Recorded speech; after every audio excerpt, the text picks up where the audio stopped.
ধারার এটা হচ্ছে 14 নম্বর ক্লাস, খুবই গুরুত্বপূর্ণ একটা অঙ্ক। 13.2-এর 8 নাম্বার।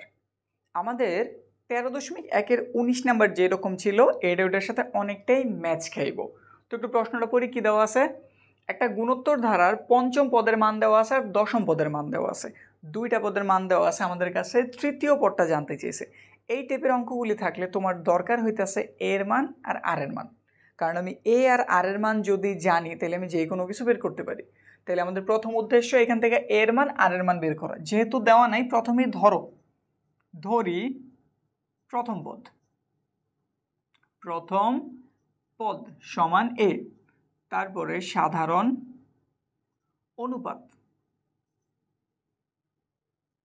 ইজ ইকুয়াল টু আর। আমাদের দরকারি এর মান আর আর এর মান, এগুলো সব কি তম পদের সূত্র দেওয়া না? তাহলে সূত্রটা লিখে ফেলো। আমরা জানি n তম পদ সূত্র কি? এ আর টু দি পাওয়ার n-1। অঙ্কটি একটু বড় হইবে, এই জন্য একটু ছোট ছোট করে লিখতেছি, একটু কষ্ট করে বুঝে নিও। n তম, এখানে কত বলছে? পঞ্চম না? তাহলে লিখে দাও 5তম পদ। এ আর টু দি পাওয়ার n এর পরিবর্তে 5 মাইনাসের 1, কত পাইলা? এ আর টু দি পাওয়ার 4। জাস্ট পঞ্চম পদ বলছিল 5 বসাইছি, যত জায়গায় n আছে n এর পরিবর্তে কত লিখে দিছি? 5 লিখে দিছি। তারপর আবার কত দেওয়া আছে? 10। তাহলে আরেকটা কাজ করো, 10তম পদ। এ আর টু দি পাওয়ার n এর পরিবর্তে কত লিখবে এখন? 10 মাইনাসের একটা 1। এ আর টু দি পাওয়ার কত হইল? 9। এবার একটু প্রশ্ন মতের হেল্প নেই। প্রশ্ন মতে এটা হচ্ছে আমাদের 5তম পদ, এ আর টু দি পাওয়ার 4। 5তম পদের মান কি এটা দিয়ে দিছে না? এটা আমাদের 5তম পদ, এটা আমাদের কি 5তম পদ। তাহলে প্রশ্ন মতে এইটা আর এটা কি সমান? লেখো 2√3/9। এটার দিলাম আমরা 1 নম্বর সমীকরণ। তারপরে এটা হচ্ছে আমাদের 10 নম্বর পদ, লেখো এটারও এ আর টু দি পাওয়ার 9। 10 নম্বর পদের মান তারা কত দিয়ে দিছে? 8√2/81। তো লেখা দাও 8 × √2/81। 2 নম্বর সমীকরণ হইল। আগে একবার বলছিলাম, আবার বলতেছি, আমাদের এখান থেকে এর মান দরকার আর এর মান দরকার, কিন্তু এট এ টাইম আমরা দোনোটার মান বের করতে পারবো না, যে কোনো একটার মান আগে বের করতে হইব। তাইলে এই দুটো সমীকরণের দিকে তাকাও তো, কার মান বের করা ইজি হইব, বা অন্য কথায় বলতে গেলে কার এখান থেকে বাদ দেওয়া ইজি হইব। এখানে এ আছে একটা, এ আছে একটা, এখানে আর আছে 4টা, এখানে আছে 9টা, এইখানেও এ একটা, এইখানেও একটা। যদি তাইলে এটা দিয়ে এটা আমি ভাগ করতে পারি, মানে যদি আমি ভাগ করে দিই, একটা এ আরেকটা এ কি করতে পারে? কাইটা দিতে পারে। তো এই জন্য আমাদের এইভাবে চিন্তা দিতে হইব যাতে ইজিলি যে কোনো একটার বাদ দেওয়া যায়। আর একদম সিম্পলভাবে মনে রাখতে চাইলে একদম মাথায় সেট করে ফেলো। আমাদের যখন আমরা 13.1 করছি, 19 নাম্বার যে অঙ্কটা, ওইটাতে আমরা 2 নং থেকে 1 নংরে কী করছি? বিয়োগ করছি। আর এটাতে করবো আমরা ভাগ। 2 নং থেকে 1 নংরে কি? ভাগ। এটুক মাথায় সেট করে ফেলো। এই টাইপের অঙ্কগুলি এভাবেই আসবো, ঠিক আছে? তো কইরা ফেলি। 2 নংরে 1 নং ধারা কী করতেছি? ভাগ। তো লিখে দিই এইখানটাতে 2 নং ভাগ 1 নং করে, মানে 2 নংরে 1 নং ধারা কী করতেছি? ভাগ করতেছি। 2 নংয়ে কি আছে? লেফট হ্যান্ড সাইডে আছে এ আর টু দি পাওয়ার 4। লেখো এ আর টু দি পাওয়ার 4। এটার ভাগ দিতে হবে 1 নং ধারা। 1 নং এর বাম, একটু ভুল করছি, 2 নং হইতাছে নিচেরটা। এ আর to the power 9। A R to the পাওয়ার কত হইব? 9 হইব। লিখলাম ভাগ 1 নং এর লেফট হ্যান্ড সাইডে কি আছে? এ আর to the power 4। A R to the পাওয়ার 4 সমান চিহ্ন দিলাম। 2 নং এ আছে এই জিনিসটা, তাহলে উপরে লিখে দেই 8√2/81। আর 1 নং এর কি আছে? এই যেটা লিখে দিই নিচে 2√3/9। আমাদের কাজ হয়েছে। এবার পরের লাইনে হিসাব করা শুরু করি। এ দিয়ে এ রে কাটলাম বাদ, এখানে আছে 4টা, এখানে আছে 9টা, কাটলে কয়টা থাকবো? 5টা। তাহলে এ বাদ হইল, আর কয়টা রইল? 5টা রইল। এইখানে উপরেরটার আগে লিখি a√2/81। এই নিচেটা ভাগ আকারে ছিল, একটা গুণ চিহ্ন দিলাম, আর জিনিসটা কি হয়ে যাব? উল্টায় যাব। 9 উপরে চলে যাব, 2√3 নিচে এসে পড়ব। এই 9 উপরে গেল, 2√3 এসে পড়লো আমাদের নিচে। বুঝছি তো ব্যাপারটা? কি করছি, এ দিয়ে এ রে কাটছি বাদ। এখানে আছে 9টা, এখানে আছে 4টা, কাটলে কয়টা থাকে? 5টা। তারপর উপরের জনটা এখানে লিখছি, এটা ভাগ আকারে ছিল, গুণ চিহ্ন দিয়ে কী করছি, উল্টাই দিছি। 9 নং 81। 2 দিয়ে যদি আমরা 8-এর কাটি কয়বার যাইব? 4 বার। তাহলে কি কি রইল একটু লিখি এইখানটাতে। 4√2 9√3। নিচের লাইনটা একটা স্পেশাল লাইন, এটার জন্য আমাদের রাফে যেতে হইব। তো কি দেওয়া আছে? 4√2। 4-এর একটু ভাঙি, 2 × 2, √2 যেমন আছে ওইটা চিন্তা একটু পরে করি, সাইডে লেখা রাখলাম।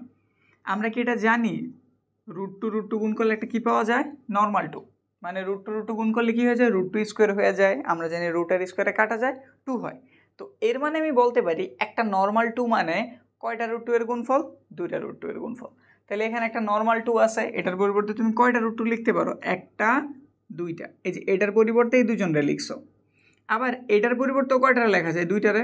তো লেখা দাও না 2টা। সাথে ছিল আরও একটা। ফাইনালি কয়টা পাইলা? 1টা, 2টা, 3টা, 4টা, 5টা। তাহলে এটা যেই কথা, √2⁵ একই কথা। উপরেরটারে যে স্টাইলে ভাঙাইছে নিচেরটারও সেম স্টাইলে ভাঙাই। 9√3। 9 যেই কথা, 3 × 3 একই কথা, সাথে একটা √3।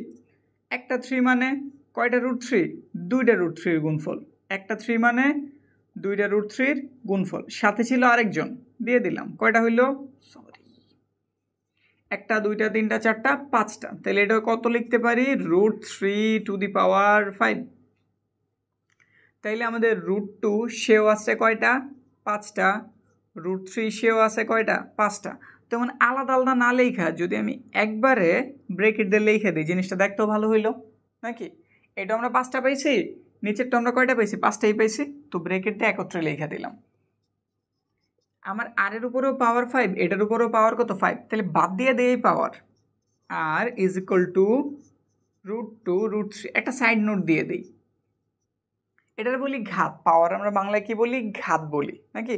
তো আমরা এটা কততম ঘাত? 5তম ঘাত। তো লিখে দিতেছি 5তম ঘাত উপেক্ষা করে। উপেক্ষা করে। উপেক্ষা মানে এটার আমি কি দিয়ে দিলাম? বাদ দিয়ে দিলাম। কি দিয়ে দিলাম? বাদ দিয়ে দিলাম। মাথায় রাখলাম না, এটার আমি ছাইড়া দিলাম বা বাদ দিয়ে দিলাম। আর এর মান জানা হয়ে গেছে, সুতরাং একটু লিখে দিই। আর এর মান আমরা কত পাইছি? √2/√3। আমাদের দরকার এবার কার মান? এর মান। এটুকু মুছে দিলাম। এর মান হইলে আমরা সব কিছু বের করতে পারি। আর এর মানটা নিয়ে তাহলে তুমি 1 নং সমীকরণে বসায় দাও। 2-এ বসাইলেও হইব, কিন্তু 1-এ বসাইলে একটু ইজিলি হইব। তো এই জন্য আমরা 1-এ বসাইতেছি। 1 নং সমীকরণে আর এর মান বসিয়ে, আর এর মান বসিয়ে 1 নং সমীকরণে কি ছিল? ar⁴ লিখতেছি। ar⁴ মান কত দেওয়া? 2√3/9। 2√3/9। এর মান জানি না, বের করতে হইব। আর এর মান জানি কত? √2/√3 লিখলাম। √2√3। এটার উপরে পাওয়ার কত দেবো? 4। ওটাও লিখে দিলাম। এই পাশটাতে আছে 2√3/9। আবার একটু হিসাব করতে হইব। 2⁴ কত দেওয়া আছে? 4। তো একটু লিখি 2⁴। বুঝাই একটু বিস্তারিতই বুঝাই, সময় যাক। √2⁴ কত? 4। মানে এখানে √2 কয়টা আছে? 4টা। তো লিখি 4টা। 1টা, 2টা, 3টা, 4টা। আমরা জানি 2টা √2 গুণ করলে একটা 2 পাওয়া যায়। আবার এই দুটোর গুণ করলে একটা কি পাওয়া যায়? 2। আর 2 গুণ করলে কত পাওয়া যায়? 4। তাহলে উপরের মান কত বের হইল? 4। এবার √3ও তো 4টা আছে, তাহলে তার জন্য করি √3⁴ কয়টা? 1টা, 2টা, 3টা, 4টা। এটা থেকে একটা নর্মাল 3, এটা থেকে একটা নর্মাল 3, এই দুজনে গুণ করলে কত? 9। বসাই দিই। এটা তুমি বোঝানোর জন্য বললাম, তোমরা বোঝা হয়ে গেলে খুব তাড়াতাড়ি এটা করতে পারবে, এগুলো কিছুই দেখানোর দরকার নেই, জাস্ট মান বসাই দিলেই হয়ে যাব। ওই পাশটাতে যা আছে তা তো হলো 2√3/9, আমাদের এইটুকের প্রয়োজন নাই, মুইছা দিলাম। আমাদের দরকার এর মান, এটাই পাশে গুণ আছে, ওই পাশে গেলে কি হয়ে যাব ভাগ, 2√3/9। ভগ্নাংশ এক পাশ থেকে আরেক পাশে গেলে ভাগ হয়, তাহলে ভাগ হলে আমরা কি করি, গুণ চিহ্নতে জাস্ট উল্টাই লিখে দিলে কাজ হয়ে যায়। তাহলে একটা গুণ চিহ্ন অ্যাড করলাম আর এটাতে উল্টাই লিখে দিলাম, 9/4। 9 9 কাটা, 2 দিয়ে 4 এর কাটলে কত হয় 2। তাহলে এর মান কত বের হয়ে গেল, উপরে √3 নিচে একটা 2। আমরা এখন আর এর মান জানি, আমরা এখন এর মান জানি, আমাদের কাছে কোন পদ জানতে চেয়েছে, তৃতীয় পদ। তো করি, তৃতীয় পদ জায়গা কম, সুতরাং তৃতীয় পদ সূত্র কি, ar⁻³ এর 1। nতম পদের সূত্র যদি হয় ar⁻n-1, তাহলে আমাদের তৃতীয় পদের সূত্র কি হবে, ar⁻n এর জায়গাতে 3 - এর 1। এর মান কত, √3/2। আর এর মান কত, √2/√3। ব্রেকেট, কারণ উপরে পাওয়ার আছে, 3 থেকে 1 চলে গেল 2, √3/2, রুটের স্কোয়ারে কাটা 2, রুটের স্কোয়ারে কাটা 3, 2 দিয়ে 2 এর কাটলাম। একটা নর্মাল √3 মানে জানি কয়টা একটা নর্মাল 3 মানে জানি কয়টা √3 গুণফল, 2টা। তাইলে হিসাব মতে এইখানে √3 কয়টা আছে, 2টা। এইখানে √3 কয়টা, একটা। তাইলে একটা দিয়ে যদি 2টারে কাটি, একটা √3 কি থেকে যাবো না, রয়ে গেল। তাইলে উপরে রইল একটা 1, নিচে রইল √3। তাহলে আমাদের অ্যান্সার কত, 1/√3। আমাদের এই ইম্পর্টেন্ট অঙ্কটা কমপ্লিট হইল।